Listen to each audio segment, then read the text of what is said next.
बच्चों जय हिंद। जय हिंद। तो आज हम लोग क्लास 7 का साइंस पढ़ेंगे। चैप्टर 3 में क्या पढ़ेंगे? उष्मा। ठीक है, सबसे पहले समझते बाबू हमारे चैप्टर का टाइटल यानी उष्मा। उष्मा का मतलब क्या होता है? गर्मी। उष्मा का मतलब क्या होता है? गर्मी। ठीक है, अब देखो बाबू, चैप्टर की शुरुआत आपसे होती, मतलब आपके चैप्टर की शुरुआत होती है। हम सभी ठंडी के मौसम में ऊनी कपड़े पहनते हैं और गर्मी के मौसम में हल्के रंग के कपड़े पहनते हैं। ठीक है, क्या आप लोगों को पता है जो ऊन होता है वो हमें कहाँ से प्राप्त होता है? भेड़ के बालों से। भेड़ के बालों से, जिसकी वजह से ऊन को हम क्या कहते हैं? जंतो रेसे कहते हैं। क्या कहते हैं? जानतो रेसे। जानतो रेसे का मतलब होता है बाबू ऐसा रेशा जो हमें कहाँ से प्राप्त होता है? जंतुओं से प्राप्त होता है। जानतो रेसों का मतलब क्या हो जाएगा? जंतुओं से हाँ, जानतो रेशों का मतलब क्या हो जाएगा? ऐसा रेशा जो हमें किससे प्राप्त हो? जंतुओं से। जो हमें किससे प्राप्त हो? जंतुओं से। जंतुओं से। ठीक है, अब दूसरा देखो बाबू, हम गर्मियों के मौसम में हल्के रंग के कपड़े पहनते हैं या सूती कपड़े पहनते हैं? अब ये जो सूती होता है, जो सूती कपड़े होते हैं, जो सूती धागा होता है, ये किससे हमें मिलता है? तो कपास से मिलता है। मतलब देखो बाबू, सबसे पहले क्या होता है? कपास के पौधे से रुई निकलती है। उस रुई से क्या बनाया जाता है? धागा बनाया जाता है। उस धागे की बुनाई करके क्या किया जाता है? सूती कपड़े बनाए जाते हैं। तो जो सूती कपड़ा है उसका जो रेशा है वो हमें कहाँ से मिलता है? पौधों जंतुओं से। कहाँ से? पौधों जंतुओं से, जिसको हम कहेंगे पादप। पादप रेशे। पादप रेशे हमें कहाँ से मिलते हैं? पौधों से। कहाँ से मिलते हैं? पौधों से। ठीक है, अब देखो बाबू, ऊनी कपड़ा हमें जंतुओं से मिलता है जिसको हम कहते हैं जानतो रेशो, और सूती कपड़ा बनाने के लिए जो रेशा है वो हमें कहाँ से मिलता है? पादप से मिलता है, जिसको हम क्या कहते हैं? पादप रेशो। जिसको हम क्या बोलते हैं? पादप रेशे बोलते हैं। क्या बोलते हैं? पादप रेशे। जंतुओं से प्राप्त रेशों को जानतो रेशो, पौधों से प्राप्त रेशों को पादप रेशे। ठीक है, इतना आ गया समझ में? अब देखो बाबू, ये मैंने आप लोगों को बता दिया कि ठंडी के महीने में हम लोग ऊनी कपड़े पहनते हैं, जबकि गर्मी के मौसम में हम हल्के रंग के या सूती कपड़े पहनते हैं। ठीक है, अब देखो बाबू, ठंडी में जब आप जिस घर के अंदर रहते हो वो घर भी कैसा महसूस होता है? ठंडा। घर के अंदर भी जब आप बैठते हो तो घर कैसा रहता है? ठंडा रहता है। देखो बाबू, बहुत स्ट्रेस लेके पढ़ने की जरूरत नहीं, चैप्टर बहुत हल्का है और फटाफट हम लोग कोशिश करेंगे कि जल्दी से चैप्टर को निपटा दे। इतना ज्यादा कुछ है नहीं। क्यों नहीं है इतना ज्यादा? क्योंकि ऑलरेडी आपके लाइफ के इर्द गिर्द जितनी भी चीजें हो रही हैं ऑलरेडी आपको ये सारी चीजें क्या है? पता है। बस थोड़ा सा इसमें हम और ज्यादा गहराई से समझने की कोशिश करेंगे जो एक्स्ट्रा बुक में साइंस के थ्रू आपको बताया गया है। ठीक है, तो बहुत ज्यादा, जैसा फर्स्ट और सेकंड चैप्टर क्या था, बहुत कुछ लर्न करना था, थोड़ा सा हमें ज्यादा फोकस करना था। अभी क्या है? ध्यान देना है, पढ़ना है, समझना है, एकदम बिंदास और कूल रहो, कोई टेंशन लेने वाली बात नहीं है। ठीक है, जंतुओं से प्राप्त रेशों को जानतो रेशो, पौधों से प्राप्त रेशों को पादप रेशो। जंतुओं से हमें क्या प्राप्त होता है? ऊन प्राप्त होता है। और क्या कहते हैं? पौधों से हमें क्या मैंने बोला? जंतुओं से हमें क्या प्राप्त होता है? ऊन प्राप्त होता है। पौधों से हमें क्या प्राप्त होता है? रुई प्राप्त होता है। उस रुई से धागा बनता है, उस धागा से सूती कपड़ा बनाए जाते हैं। इतना क्लियर हो गया? अब देखो बाबू, जैसा मैंने आप लोगों को बताया कि ठंडी के महीने में जब आप बाहर निकलते हो तब आपको धूप मिलती है, तब आप गर्मी महसूस करना शुरू करते हैं। लेकिन ठंडी के दिनों में आपका घर भी कैसा रहता है? ठंडा ही रहता है। जबकि वहीं पे गर्मी के दिनों में बाहर का वातावरण बहुत ज्यादा गर्म होता है, साथ ही साथ हमारा घर भी क्या रहता है? बहुत ज्यादा गर्म रहता है। तो हम ये कैसे जानेंगे कि कब गर्मी हो रही है, कब ठंडी हो रही है? और इसका हम पता कैसे लगाएंगे कि कोई चीज कितनी गर्म है और कितनी ज्यादा ठंडी है? तो ऐसे सारे प्रश्नों का जो उत्तर है हम इस चैप्टर के अंदर जानेंगे। समझ आई बात? कि कोई चीज गर्म है या कोई चीज ठंडा है, हमें पता कैसे चलता है? हम कैसे जान पाते हैं कि ये चीज गर्म है या ठंडी है? तो ऐसे आपके मन में बहुत सवाल आते होंगे, तो ऐसे कई क्वेश्चंस के आंसर जो है आप उस चैप्टर में जानेंगे। ठीक है, अब देखो बाबू, सबसे पहले गर्म और ठंड से शुरू करते हैं, जो आपके चैप्टर की पहली हेडिंग है। क्या है पहली हेडिंग? गर्म तथा ठंड। अच्छा, एक बात बताओ मुझे आप लोग बाबू, आप लोग कैसे पता करते हो कि कोई चीज गर्म है या ठंडी है? छूकर महसूस करके आप पता करते हो कि ये चीज गर्म है या ठंड है। लेकिन जब आप किसी चीज को छूकर बताते हो कि ये चीज गर्म है या ठंडी है, क्या वो 100% सही होता है? नहीं। यहीं पे क्रॉस चेक हो जाता है बाबू कि जिस भी चीज को हम छू कर पता लगाते हैं कि हाँ ये ठंडी है, जैसे मैंने बर्फ छुआ तो बर्फ क्या होगा, ठंडा। हाँ दीदी ये ठंडा है, गर्म पानी में हल्का में हाथ लगाऊंगी तो क्या हो जाएगा, गर्म हो जाएगा। लेकिन क्या हम पूरी तरीके से इस चीज पे विश्वास कर सकते हैं कि जो मेरे हाथ की हथेलियां बता रही हैं कि ये चीज गर्म है, ये चीज ठंडी है, उस पर पूरी तरीके से विश्वास कर सकते हैं? नहीं। क्यों?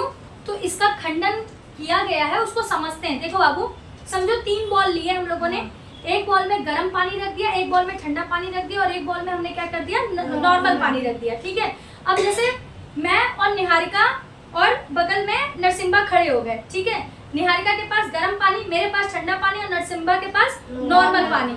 अब देखो बाबू, अब समझो कि कोई एक बच्चा जो निहारिका के बॉल में भी हाथ डालेगा, मेरे बॉल में भी हाथ डालेगा, फिर लास्ट में नरसिम्हा के बॉल में हाथ डालेगा। अब ध्यान से समझना, निहारिका का पानी क्या था, गर्म था।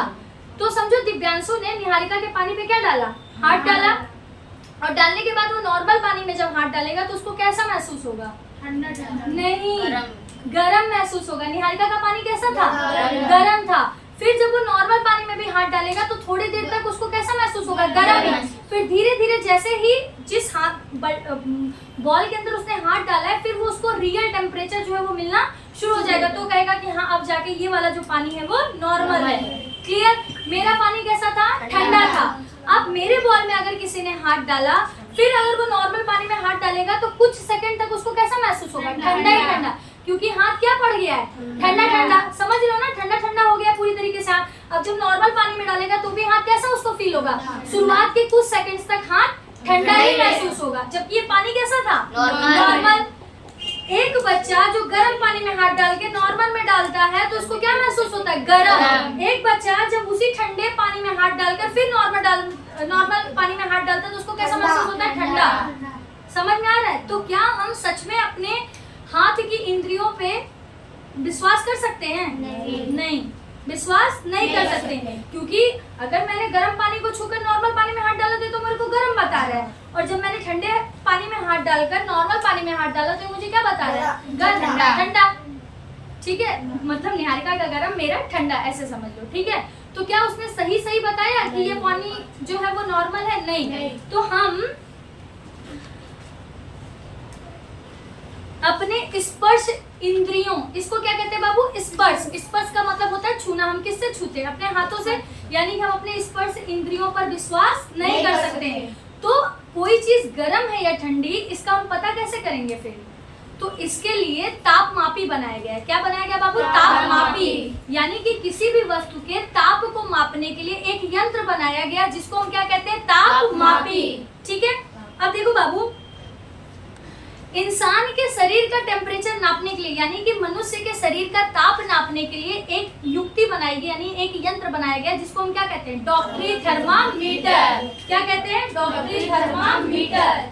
देखो बाबू, जो पुराना थर्मामीटर था वो मैंने काफी खोजने की कोशिश की लेकिन मिल नहीं पाया, तो ये डिजिटल थर्मामीटर हमें क्या हो पाया, उपलब्ध हो पाया है। तो फिलहाल अभी इसका काम नहीं है, मैं बाद में समझाऊंगी, पर बता देती हूँ आप लोगों को अभी। ठीक है, अब देखो बाबू, तो मनुष्य के शरीर का तापमान नापने के लिए किस यंत्र का हम इस्तेमाल करते हैं, थर्मामीटर का। किसका, थर्मामीटर का, और उसको पूरा क्या कहेंगे, डॉक्टरी थर्मामीटर। याद रहेगा सबको? चलो आगे देखो बाबू। अब देखो बाबू, देखो आप लोगों ने ये देखा होगा बाबू, जब आप किसी डॉक्टर के पास जाते हो, आपको बुखार होता है तो डॉक्टर क्या करते हैं, जो थर्मामीटर होता है उसको आपको आपके जीभ के नीचे दबा देते हैं, फिर उसमें रेटिंग देखते हैं कि कितना आपको टेम्परेचर बुखार है। यानी थर्मामीटर आप सभी ने देखा हुआ है। ठीक है, अब देखो बाबू, थर्मामीटर को नापते कैसे हैं उसको भी समझ लेते हैं। ठीक है, यानी कि अब इस चैप्टर से 2-4-10% तो आप खुद ही क्या बन जाओगे, डॉक्टर बन जाओगे। ठीक है, अब देखो बाबू, ये जो थर्मामीटर है बाबू, ये डिजिटल थर्मामीटर है। ठीक है, लेकिन जो आपके चैप्टर में जिस थर्मामीटर के बारे में बताया गया है वो पुराने समय में आज भी उपलब्ध होता है, ऐसा नहीं है बाबू, लेकिन खोजने पे फिलहाल मिल नहीं पाया। हाँ बाबू, ये जो थर्मामीटर आपको दिख रहा है ना, ये है, इसको कहते हैं डॉक्टरी थर्मामीटर, ये डिजिटल थर्मामीटर है। ठीक है, अब देखो बाबू, डॉक्टरी थर्मामीटर के बारे में समझते हैं कि डॉक्टरी थर्मामीटर कैसे काम करता है। देखो बाबू, सबको दिखाई दे रहा है डॉक्टरी थर्मामीटर? पिक्चर को ऑब्जर्व करके समझना बाबू, क्योंकि ओरिजिनल मेरे पास उपलब्ध नहीं है। अब देखो बाबू, एक बारीक लंबी कांच की नली आपको दिखाई दे रही है, अब देखो बाबू, आज हम लोग थर्मामीटर के बारे में समझते हैं कि थर्मामीटर जो है वो बना कैसे है। ठीक है, देखो बाबू, जो डॉक्टरी थर्मामीटर होता है उसके बीच में कांच की एक नली होती है। ठीक है, अब उसके सिर पर क्या लगा हुआ होता है बाबू, एक सिरे पर एक बल्ब लगा हुआ होता है और उस बल्ब में एक पदार्थ भरा हुआ रहता है जिसे हम कहते हैं पारा। सही से बैठिए आप, क्या कहते हैं उसे? पारा। ठीक है, और बल्ब के बाहर बाबू पता है नली में पारे की एक पतली चमकीली धारी दिखाई देती है, यानी कि जो बाहरी की तरफ जब आप देखोगे तो एक पतली सी नली रहेगी जिसमें चमकीली एक धारी दिखाई देगी। ये हम आपको ला के दिखा देंगे बाबू, 1-2 दिन हमें लगेगा थोड़ा मैनेज करने में। हम आपको एग्जैक्टली दिखा देंगे कि कहाँ कहाँ पर है, कहाँ पर बल्ब लगा हुआ है, कहाँ पर पारा भरा पड़ा हुआ है, कहाँ पर पतली सी कांच की नली है। ये सारी चीज़ें जो अभी हमें आप लोगों को बता रहे हैं ये हम आप लोगों को दिखा देंगे। जैसे मुझे डॉक्टरी थर्मामीटर मिलेगा वैसे ही। अभी फिलहाल के लिए आप लोग सिर्फ समझ लो कि कैसे कैसे होता है। ठीक है, अब देखो बाबू, जब भी हम लोग थर्मामीटर को जब चेक करते हैं ना उसकी रेटिंग, तो हमें जो पतली वाली चमकीली वाली धारी होती है ना, अगर वो ऐसे सामने से नहीं दिखाई दे तो हल्का वसा हमें उसे क्या कर लेना चाहिए? टेढ़ा कर लेना चाहिए, जिससे हम उस धारी को क्या कर सके? देख सके। ठीक है, और देखो बाबू, जो आपका थर्मामीटर होता है उस पे ताप को मापने के लिए एक मेजरमेंट दिया हुआ रहता है। जो मेजरमेंट कहाँ से कहाँ तक है? तो 35 डिग्री सेल्सियस से लेके 42 डिग्री सेल्सियस तक है। थर्मामीटर में सबको दिखाई दे रहा है ना? दिखाई दे रहा है ना? अब देखो बाबू, यहाँ पर 2 तरीके की यूनिट है। एक तो 35 से लेके 42 डिग्री सेल्सियस है और दूसरा वाला 94 से लेके 108 फ़ारेनहाइट। फ़ारेनहाइट का क्या लिखा हुआ है? F। फ़ारेनहाइट का क्या लिखा हुआ है? F। और सेल्सियस का क्या लिखा हुआ है? C। अब देखो बाबू, अब ध्यान से समझो। यहाँ पर पहले के टाइम पे इंसान के शरीर का ताप नापने के लिए फ़ारेनहाइट लिया जाता था। क्या लिया जाता था? फ़ारेनहाइट। याद करने के लिए याद करो, विदेशी लोगों, विदेश को हम क्या कहते हैं? फ़ारेनहाइट। ठीक है, फ़ारेनहाइट। और आज के समय में हम लोग किससे नापते हैं? सेल्सियस में नापते हैं। किस में नापते हैं? सेल्सियस में। क्लियर है? अब देखो बाबू, फ़ारेनहाइट का जो मेजरमेंट है वो कहाँ से कहाँ तक है? तो 94 से लेके 108, 94 से लेके 108 फ़ारेनहाइट तक। ठीक है, वही हमारा सेल्सियस कहाँ से कहाँ तक है? तो 35 है। 35 से लेके 42 तक। ठीक है, आ गया। पहले के टाइम पे फ़ारेनहाइट का यूज किया जाता था, आज के टाइम पे सेल्सियस का यूज किया जाता है। क्लियर है? चलो, डिग्री सेल्सियस में रिप्रेजेंट करते हैं, डिग्री भी लगा देती हूँ, ज्यादा परफेक्ट है ना। 35 डिग्री सेल्सियस से लेकर 42 डिग्री सेल्सियस। ठीक है, चलो आगे देखो बाबू, बूझो का एक सवाल है। बूझो दुविधा में है कि चित्र 4.2 में दर्शाए 2 माप क्रमों में से वह किसे पढ़े। पहली ने उसे बताया कि भारत में हमने सेल्सियस स्केल को अपनाया है। भारत में हमने कौन सा सेल्सियस को अपनाया है? Celsius scale. मतलब भारत में हमने किस स्केल को अपनाया है? तो सेल्सियस स्केल को अपनाया है। जबकि वहीं पर बहुत पहले किस स्केल को अपनाया जाता था? फ़ारेनहाइट को अपनाया जाता था। किसको अपनाया जाता था? फ़ारेनहाइट। यानी कि अगर हमें तापमान नापना हो शरीर का, तो जब भी हम लोग उसका रेटिंग पढ़ते थे तो वो 94 से 108 के बीच में पढ़ते थे।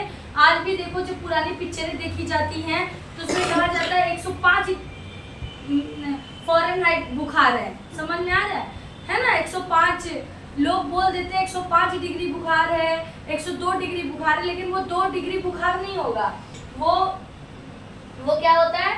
वो फ़ारेनहाइट में काउंट किया जाता है। यानी कि 94 डिग्री फ़ारेनहाइट, 108 डिग्री फ़ारेनहाइट ऐसे करके बोला जाता है। ठीक है, यानी पुरानी पिक्चरों में भी जब बुखार के नाप को दिखाया गया तो किसमें दिखाया गया? फ़ारेनहाइट में। लेकिन आज के समय में जब डॉक्टर चेक करते हैं तो 35 से लेके 42 के बीच में। अब वो बोलेंगे कि तुम्हारा जो बुखार है वो 40 डिग्री है या 48 डिग्री है, ऐसा करके बताएंगे। 47 डिग्री है।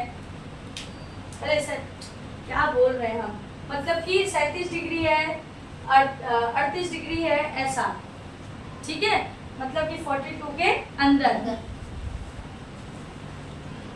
चलो,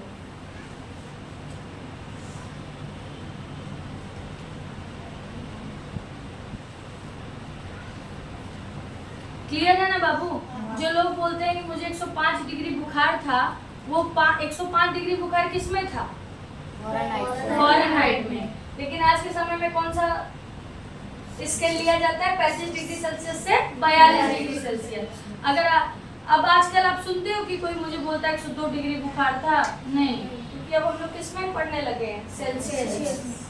चलो आगे देखिए बाबू, थर्मामीटर से ताप मापना। क्या करना है, थर्मामीटर से ताप नापना। अब देखो बाबू, आप लोगों ने स्केल देखा हुआ है, 1 से 2 सेंटीमीटर के बीच में 9 लाइनें खींची होती है ना।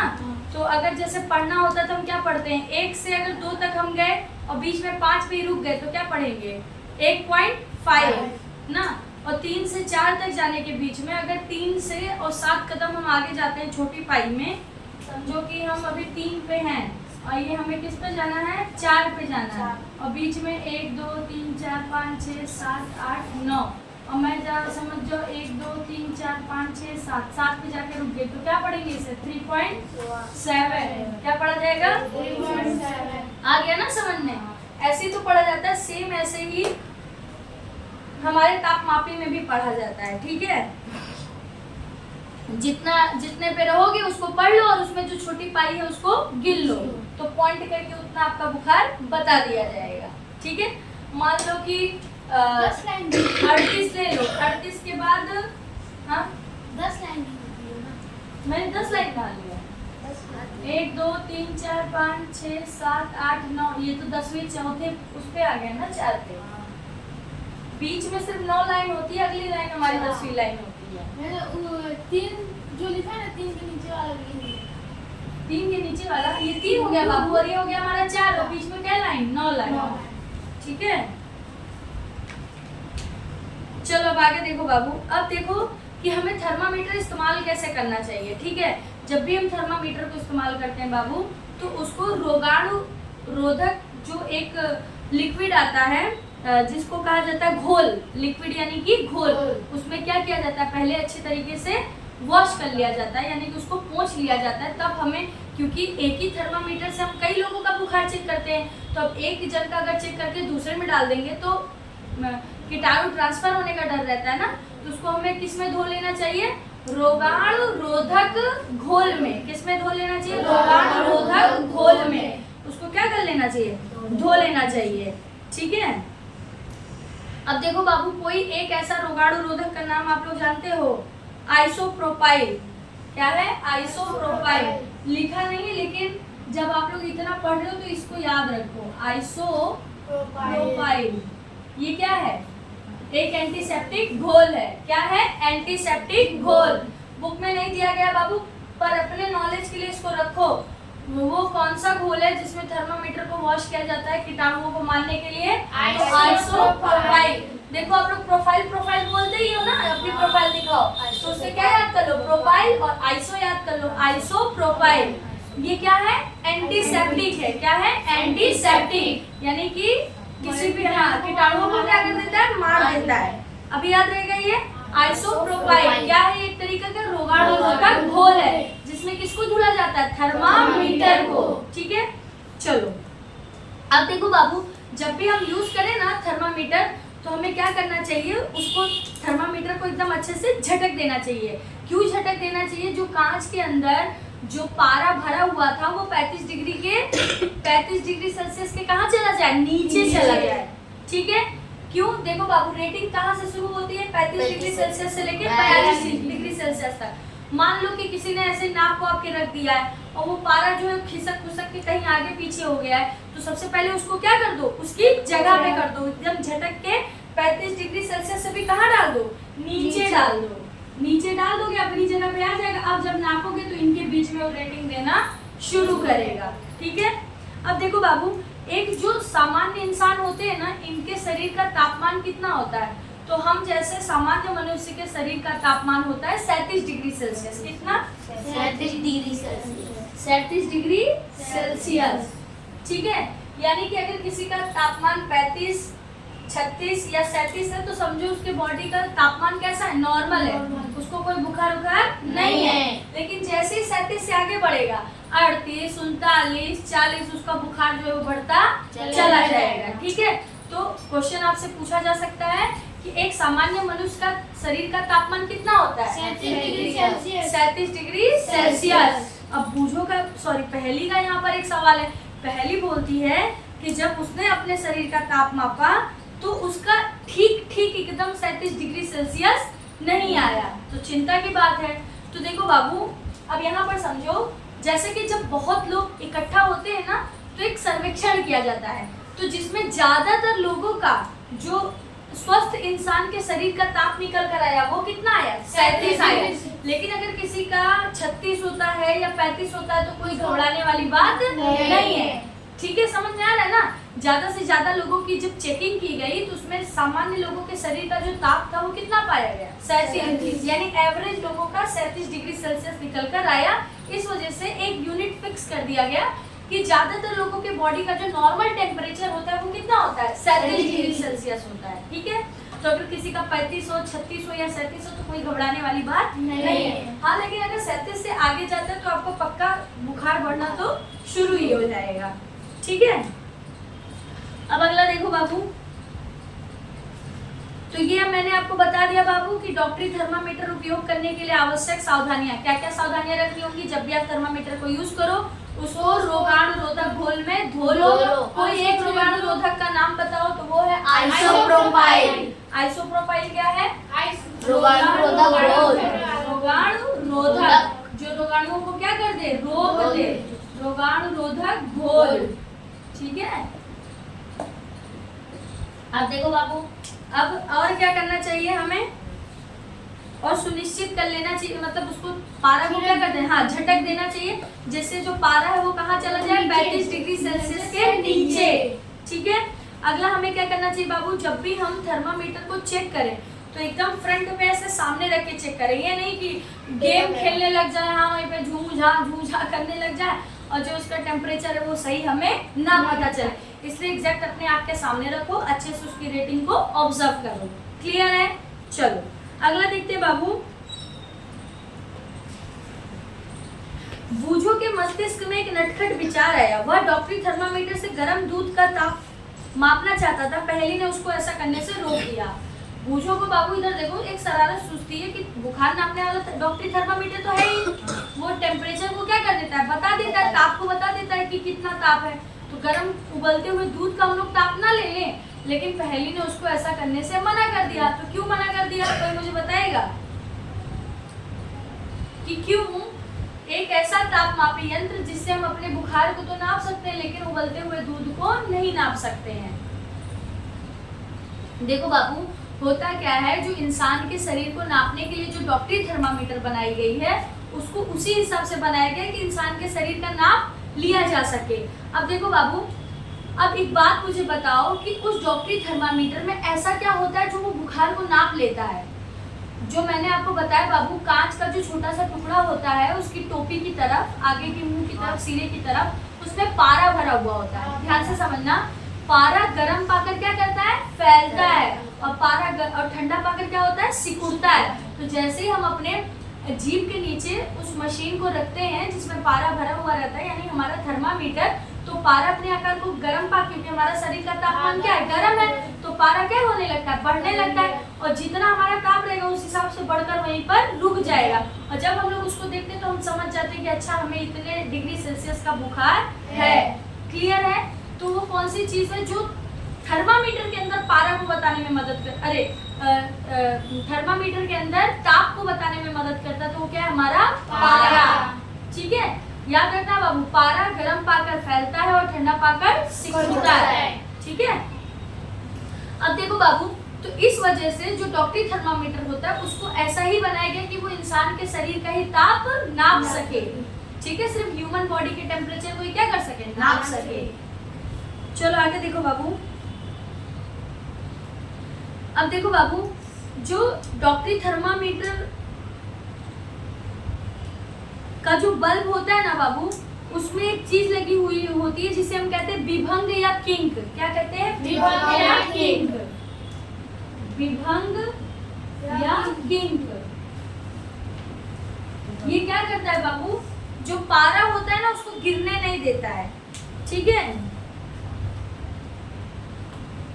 जैसा होता है। हाँ, जो पारा का तल होता है ना बाबू, उसको अपने आप नीचे की तरफ गिरने नहीं देता। ध्यान से समझना बाबू कि जो डॉक्टरी थर्मामीटर होता है हम लोग उसको मुंह में लेते हैं, मुंह में लेने के बाद शरीर से बाहर निकालते हैं, तब उसकी हम क्या करते हैं? जांच करते हैं। तो ऐसा भी तो हो सकता है जितनी देर में हम उसको मुंह उसे बाहर निकालते हो उतनी देर में पारा क्या हो जाए, लुढ़क जाए, या इधर गिर जाए या इधर गिर जाए। समझ में आ रही ना बात? तो उससे बचाने के लिए उसमें क्या लगा हुआ रहता है बाबू, जिसे कहते हैं विभंग या किंक। क्या लगा हुआ रहता है? किंक। किंक क्या करता है बाबू कि पारे के तल को अपने आप नीचे गिरने नहीं देता। जो पारे का तल होता है ना उसको अपने आप नीचे जाने नहीं देता। ये क्या करता है, उसको वहीं पर रोक के रखता है। इस वजह से जब भी आप बुखार नापते हो अपनी जीभ के जब बाहर लेके जाते हो तो भी आप उसकी रेटिंग अच्छे से कर सकते हो, ठीक है। और फिर जब आपको दोबारा नापना हो तो उसको क्या करना पड़ेगा आपको, इधर ध्यान से देखो पेटू भैया, मैं क्या बता रही हूँ आपको। जैसे मैंने नापा, नापने के बाद मुझे बुखार बता रहा है 38 डिग्री सेल्सियस। अब वहाँ पर क्या लग गया हुआ जो रोक के रखता है, विभंग यानी कि किंग। अब मैं उसको ऐसे लेके देखूं, ऐसे लेके देखूं तो भी पारा वहीं पर टिका रहेगा। अब एक बात बताओ, फिर वो पारा कब जाएगा 35 डिग्री सेल्सियस के नीचे? हाँ, जब अगली बार फिर हमको चेक करना होगा तो उसको हम क्या कर देंगे, झटक देंगे। झटकने के बाद पारा फिर कहाँ चला जाएगा, 35 डिग्री सेल्सियस के नीचे। ठीक है, क्लियर हो गया? चलो अब आगे देखते बाबू। अब समझते हैं, यहीं पर होता है आपका डॉक्टरी थर्मामीटर खत्म। अब हम लोग समझेंगे बाबू प्रयोगशाला। हाँ, प्रयोगशाला ताप मापी। ताप मापन समझ में आ गया। मनुष्य के शरीर का सामान्य तापमान कितना है? 37 डिग्री सेल्सियस।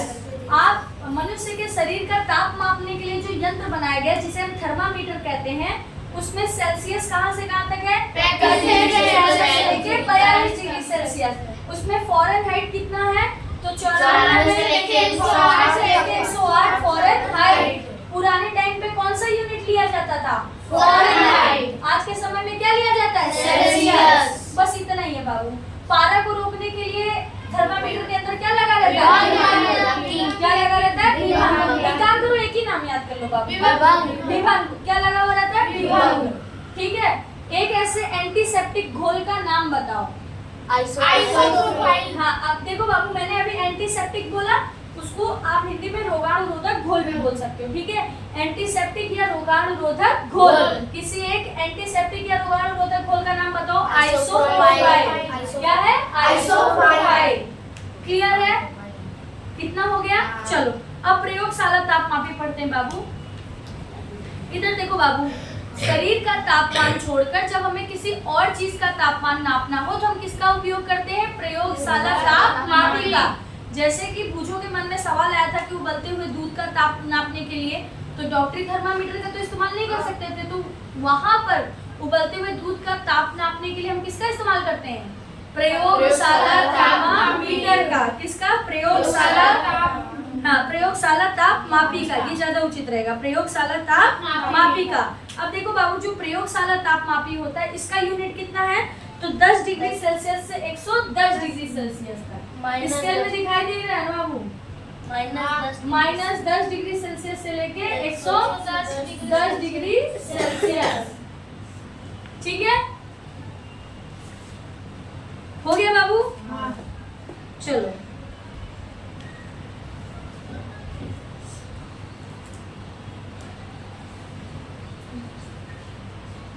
अब देखो बाबू, इसको समझते हैं। हाँ, अब देखो बाबू, जितने भी नियम थे डॉक्टरी थर्मामीटर को देखने के लिए कि क्या क्या था, तो यूज करने से पहले उसको 35 डिग्री सेल्सियस के नीचे निकाल दो। ठीक है, फिर था कि उसको वॉश कर लो, धुल लो। ठीक है, फिर क्या था, जब भी उसकी रेटिंग करो तो सीधा करके करो। तो जो डॉक्टरी थर्मामीटर के नियम थे वो तो आपको इसमें भी फॉलो करने ही करने हैं। साथ में जब आप प्रयोगशाला तापमापी का जब आप इस्तेमाल करते हो, एक चीज का और ध्यान रखना बाबू, जिस चीज के अंदर आपने उसको डाला हुआ उसका नाप लेने के लिए, समझो कि एक उबलते हुए पानी का मुझे ताप चाहिए कि इसका ताप कितना है, तो मैंने प्रयोगशाला तापमापी को अंदर डाला। तो याद रहना चाहिए कि हमारा जो तापमापी है, जो हमारा यंत्र है, वो किसी भी चीज से छुआ हुआ नहीं होना चाहिए। जब पानी के अंदर हमने डाला सिर्फ पानी में ही रहना चाहिए, ना पेंदी में छूना चाहिए, ना आजू बाजू के बर्तन की दीवार में छूना चाहिए। क्यों नहीं छूना चाहिए? हाँ, एकदम बीचों बीच, क्योंकि उसका ताप भी क्या है, पानी के अंदर आ जाएगा और हमें क्या चाहिए, सिर्फ पानी का ताप चाहिए।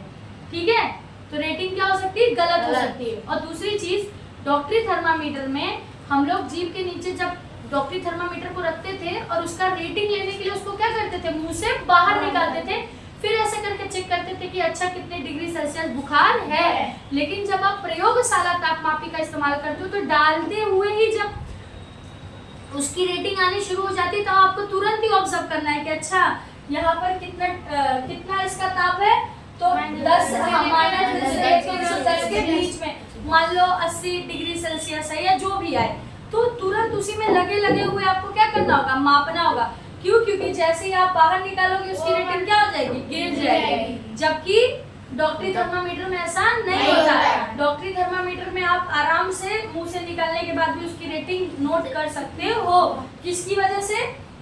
विभंग की वजह से। विभंग पारे को गिरने नहीं देता था।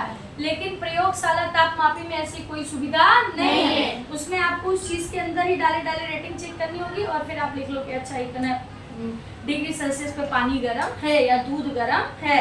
क्लियर हो गया? चलो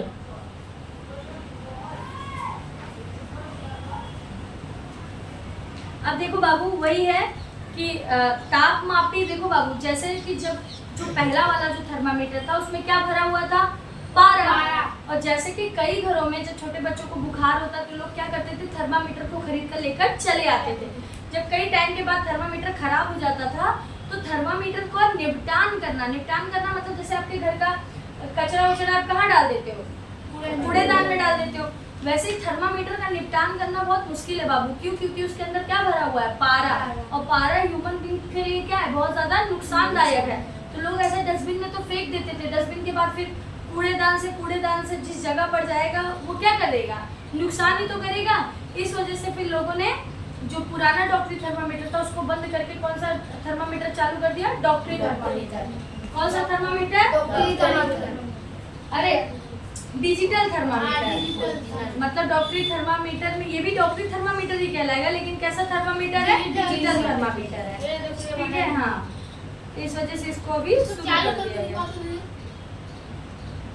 अब आओगे ताप बाबू, अभी एंटीसेप्टिक घोल हमारे पास है नहीं तो यूज करना ठीक नहीं है, दूसरे का है ना, क्योंकि फिर वॉश करके ही तो मैं आपको यूज करवा पाऊंगी ना, तो अभी सेफ नहीं है। अभी कोई ला के दे दिया, हम सिर्फ आप लोगों को दिखाने के लिए कर दे रहे हैं। ठीक है, जैसे आप मिलता होगा 100-150 रुपए का मिलता होगा बाबू, वो घर में रखा हुआ बेटू, लेकिन समय की इतनी कमी है ना कि हम ढूंढ नहीं पा रहे हैं कि है कहाँ। डिजिटल वाला तो नहीं हमारे घर में, लेकिन डॉक्टरी थर्मामीटर रखा हुआ है। प्रयोग करेंगे।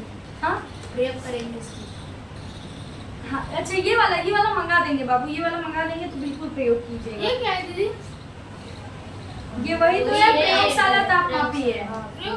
हाँ, इसीलिए तो आप लोगों को जब रेटिंग लिख रहे थे तो हम बोले कि ऑब्जर्व करो -10 से लेकर 110 डिग्री सेल्सियस। तो देखो ना इसमें लिखा हुआ है, ये तो वही है, ये प्रयोगशाला तापमापी है और ये क्या है, डिजिटल थर्मामीटर है।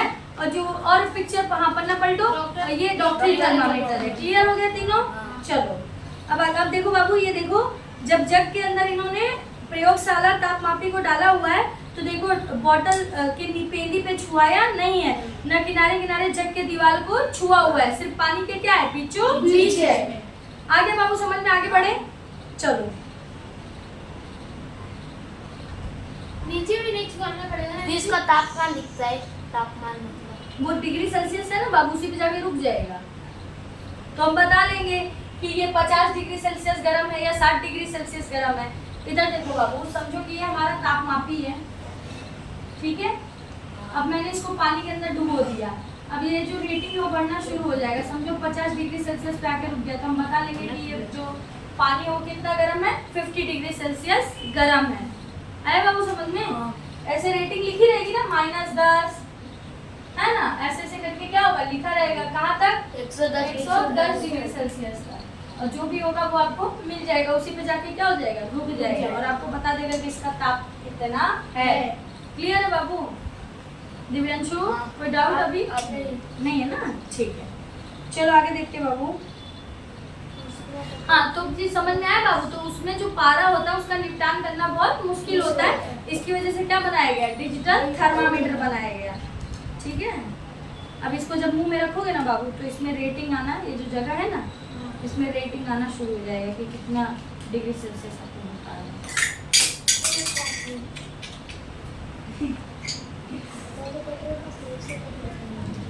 गिरमिट है। उल्टा लगाएगी। लो रखते हिफाजत से दूसरे का सामान। इसका नव्या का है। जो जो आइसोप्रोपाइल है ना पूरा नहीं आ पा रहा है और उसके नीचे अलग कोई बात नहीं है, रोगाणु जाने दो, को दोहरा गोल। जाने दो, ठीक है। चलो आगे देखो बाबू, ये पूरा सब क्लियर हो गया। बूझों का सवाल था बाबू, बूझों को अब समझ में आ गया है कि उच्च तापों को मापने के लिए डॉक्टरी थर्मामीटर का उपयोग क्यों नहीं करना चाहिए, ठीक है। क्योंकि वह अब भी उलझन में, लेकिन वह अब भी उलझन में है कि क्या प्रयोगशाला तापमापी द्वारा उसके शरीर का ताप मापा जा सकता है। अब ये तो आपको पता चल गया कि शरीर का ताप मापने के लिए किसका इस्तेमाल करते हैं, डॉक्टरी थर्मामीटर का, और किसी और गर्म चीज का ताप मापने के लिए किसका उपयोग करते हैं, प्रयोगशाला तापमापी का, ठीक है। लेकिन अभी भी बूझो को एक उलझन है कि डॉक्टरी थर्मामीटर से हम दूध या उबलते पानी का तो ताप नहीं नाप पाए, लेकिन क्या प्रयोगशाला तापमापी के प्रयोग से हम अपने शरीर का ताप नाप सकते हैं। नहीं क्यों? तो नाप सकते हैं ना। लेकिन कैसे, वही तो, कैसे। प्रयोगशाला तापमापी का एक नियम था कि जिसके अंदर आप डालोगे उसी वक्त आप उसका ताप जो है वो नाप सकते हो, क्योंकि जैसे आप उसको बाहर निकालोगे वो क्या हो जाएगा, गिर जाएगा। और आपको याद है डॉक्टरी थर्मामीटर में शरीर का ताप नापने के लिए आप क्या करते हो, उसको जीभ के नीचे रखते हो, फिर जब आप बाहर निकालते हो फिर उसकी रेटिंग आप चेक करते हो। अगर आपने प्रयोगशाला तापमापी को जीभ के नीचे रखा और जैसे ही आप बाहर करोगे रेटिंग खत्म, तो आप बता पाओगे, नहीं बता पाओगे, ठीक है। डॉक्टर के पास गए तो मैं यहाँ पे लगाई। हाँ यहाँ पर भी कहते यहाँ हैं, लगा के। हाँ यहाँ लगा के ऐसे सब करके चेक करते हैं। चलो आगे बढ़े बाबू, तो दूसरा भी आपका होता है खत्म। अब ये बताओ प्रयोगशाला तापमापी में कितने कहाँ से कहाँ डिग्री सेल्सियस, -10 से लेके 110 डिग्री सेल्सियस तक, क्लियर है बाबू। और तो ऐसा कुछ था नहीं, बाकी सब बता दिए नियम, ठीक है। चलो अगला देखो बाबू, अगला है उष्मा का स्थानांतरण। क्या है उष्मा का स्थानांतरण।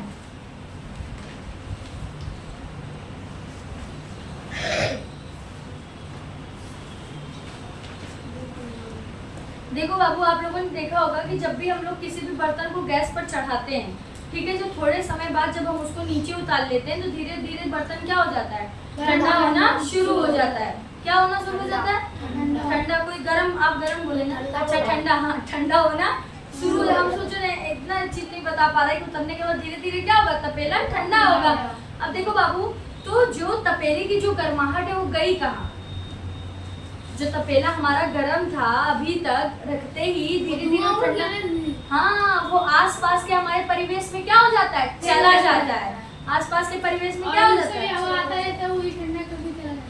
वो ठंडा करके नहीं जाता है बाबू, वो जो तपेले की गर्म हवा रहती है वो ऊपर की तरफ क्या हो जाती है, उड़ जाती है, ठीक है। बूझो का एक सवाल है बाबू, बूझो जानना चाहती है कि क्या इसका अच्छा सॉरी पहली जानना चाहती है कि क्या इसका यह अर्थ है कि यदि दो वस्तुओं का ताप समान हो तो उष्मा स्थानांतरित नहीं होगी। अब यहाँ पर ध्यान से समझो बाबू, जब कोई गर्म चीज होती है, ठीक है, जब उसकी जो उष्मा होती है वो स्थानांतरण करती है। स्थानांतरण का मतलब होता है एक जगह से दूसरी जगह चली जाती है। जो हमारा बर्तन अभी तक गर्म था, उसका वातावरण पूरा गर्म था, तो वो कहाँ की तरफ भागने की कोशिश करेगी, जहाँ ठंडा होगा। यानी आसपास की हवा तो उतनी गर्म नहीं है ना, तो वो कहाँ होगी, वहां चली जाएगी, यानी कि रिप्लेस होगी, स्थानांतरण करेगी, ठीक है। तो पहली वही कहती है कि जब यहाँ गर्म था ऊपर की तरफ ठंडा था तो वो ठंडे की तरफ गई। अगर दोनों तरफ अगर गर्म होगा तो क्या उष्मा स्थानांतरण होगी, नहीं, तब उष्मा स्थानांतरण नहीं होगी, क्लियर है। तो उष्मा का स्थानांतरण किस दिशा से किस दिशा में होता है, तो गर्म से ठंडे की तरफ होता है, ठीक है।